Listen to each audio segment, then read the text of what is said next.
General Krell here, and this is the Origami in Space podcast. And here are your hosts, Bitil and Rice. Today we are going to be talking about The Box, the third episode in what is the Prison Break arc. Although it's actually starting to be that it's not really about the prison break. It's more about the planning of the attempted assassination of Palpy Act, which is, we all know, has to fail.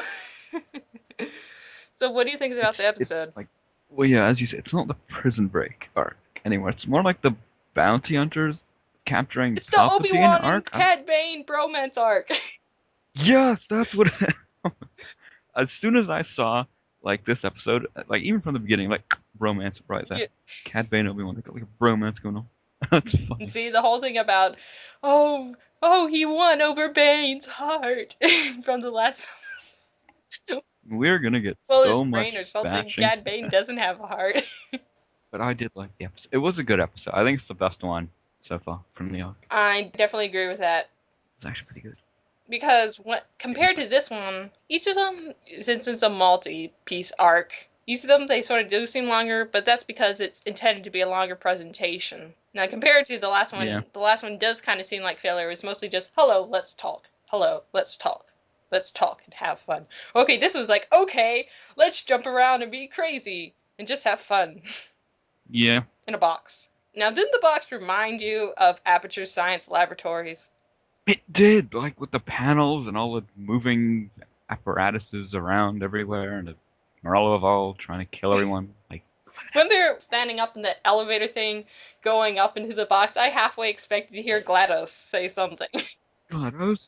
Yes, oh, you just gave me a good video idea now. Oh? Good idea. Anyways, but I think it's the best one. It's more like a stronger episode than the other ones. The other ones are too much crap going on. As I said, too much in-between stuff for what actually happens. As I said, the last episode's point really was just to show Anakin is angry and that Ben, as Hardeen, has started to get himself a little bit of a reputation among his, I guess you could say, two people, Eval and Bane. Anyway, it reminded me of Aperture Science. It looks like Aperture Science in a box. Instead of a sphere, it's a box now. But Aperture Science is a big, sprawling underground complex within the ground. It's not ground. They had those spheres. Remember those spheres? Wait, you didn't play the game, Yeah, of course I know the freaking spheres. The spheres! It looks like the box, except it's a sphere. I was thinking it's a sphere, except it's a box. There are spheres, but Aperture Science is not a sphere. It's under the ground. You never actually know. No one knows. I know it's not a box. Definitely. It's not a box. If it's anything, it is a sphere, because everything in there is spheres. Wheatley's a sphere, Space Core's a sphere. However, Rick Shell is not a sphere. Her head's a sphere. Well, kind of. It looks like a sphere. The portals are sphere-shaped things.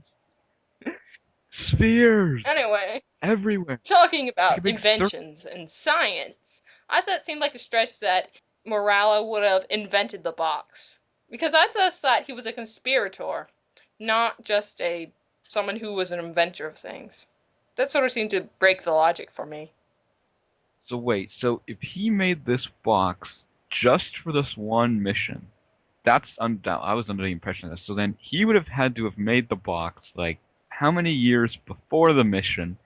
Because obviously that would take a long time to make. I mean, if you make a mini Aperture Science thing, it's going to take you a while to make. So he must have been planning this for quite a while. Well, I mean, it's an attempted assassination on the Chancellor.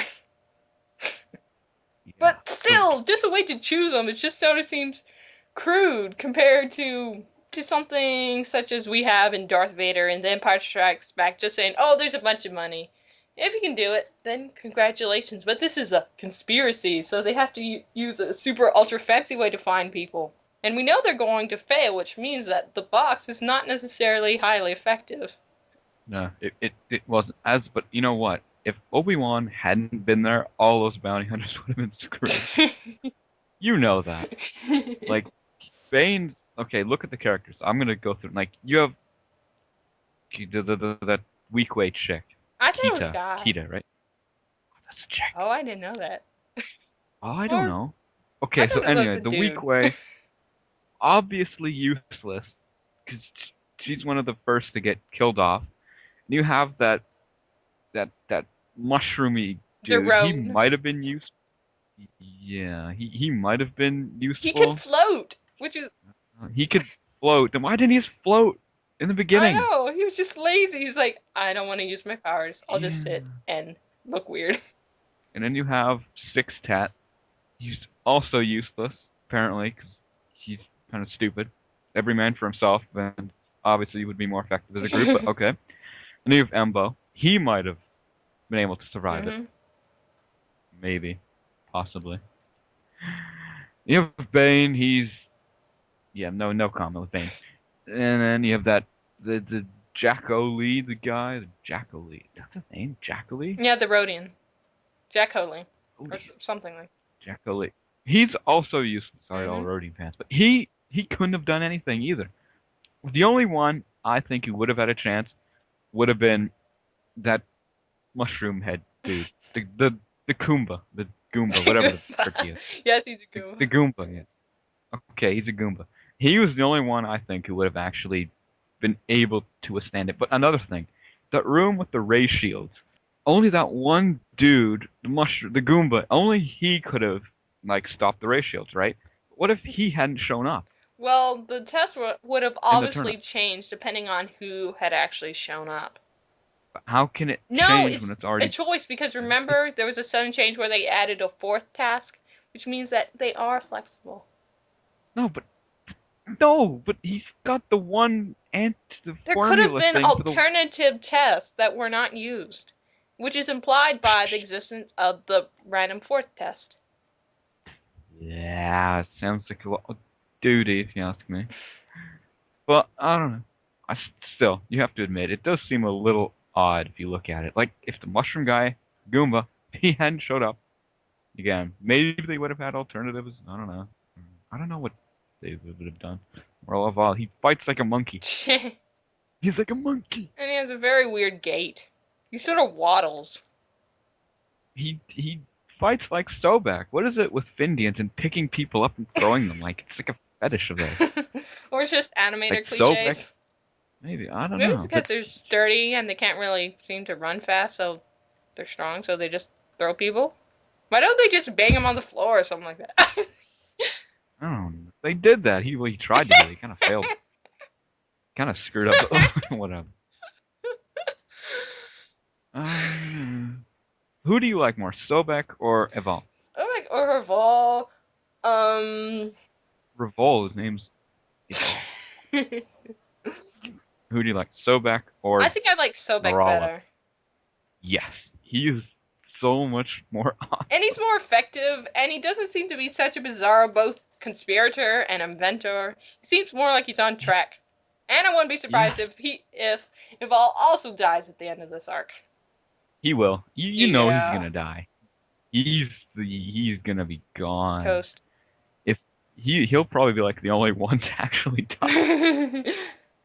Bane probably won't die. Embo most What about likely Quasi, won't. the acrobatic?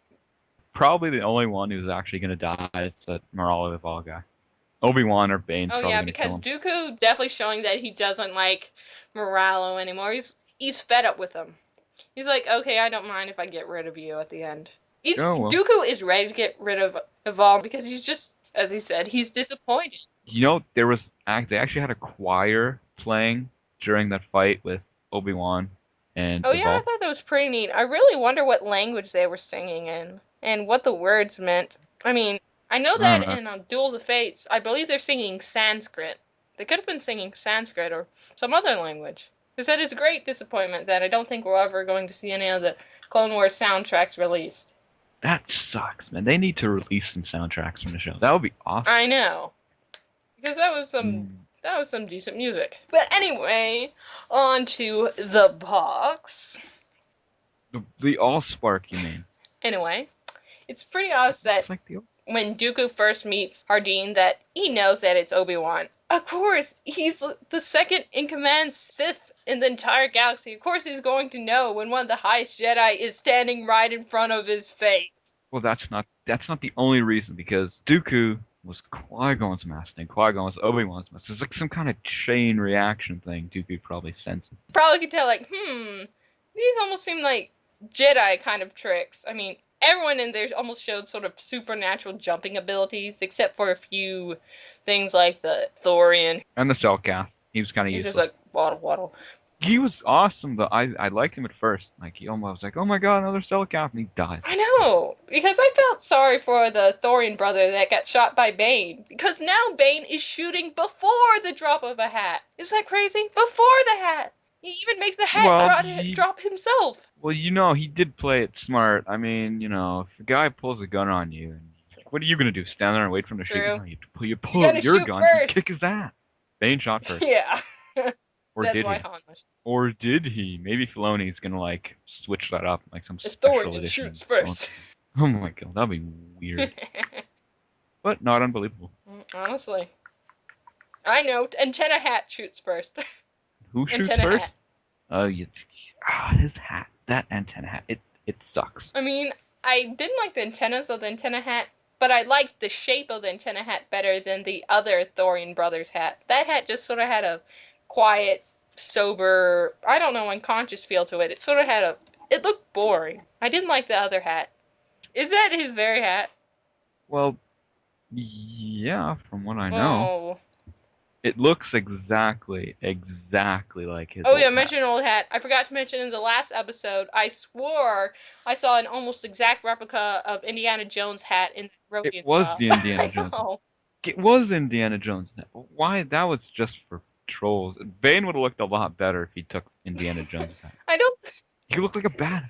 He could get like an electro whip going on there. That'd be epic.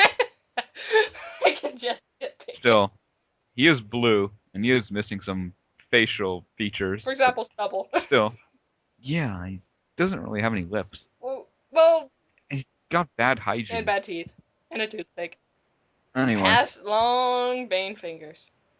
And on. he's got crazy fingers. Okay, let's wrap this up. Okay, let's give it our ratings now.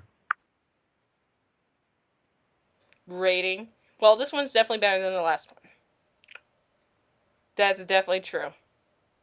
Yeah. So at least we have to improve over our ratings for the last episode. Yeah, I think, but it is the best one so far. I'd give it, if I was going to rate it out of 10, I would give it 7.5. Mm-hmm. More or less. Yeah, 7.5. Hmm. Some dialogue was kind of corny. But remember the George That's Lucas meh. quote? You can't have popcorn without the corn. That means you can't have something that's fun, enjoyable without the corniness. Mm-hmm. Oh my god. You just quoted George Lucas. But it's relevant. Oh yeah, what Well, did you I would give it a... I would agree with that. I'll stick with that. Yeah. Mm-hmm. So 7 point... What?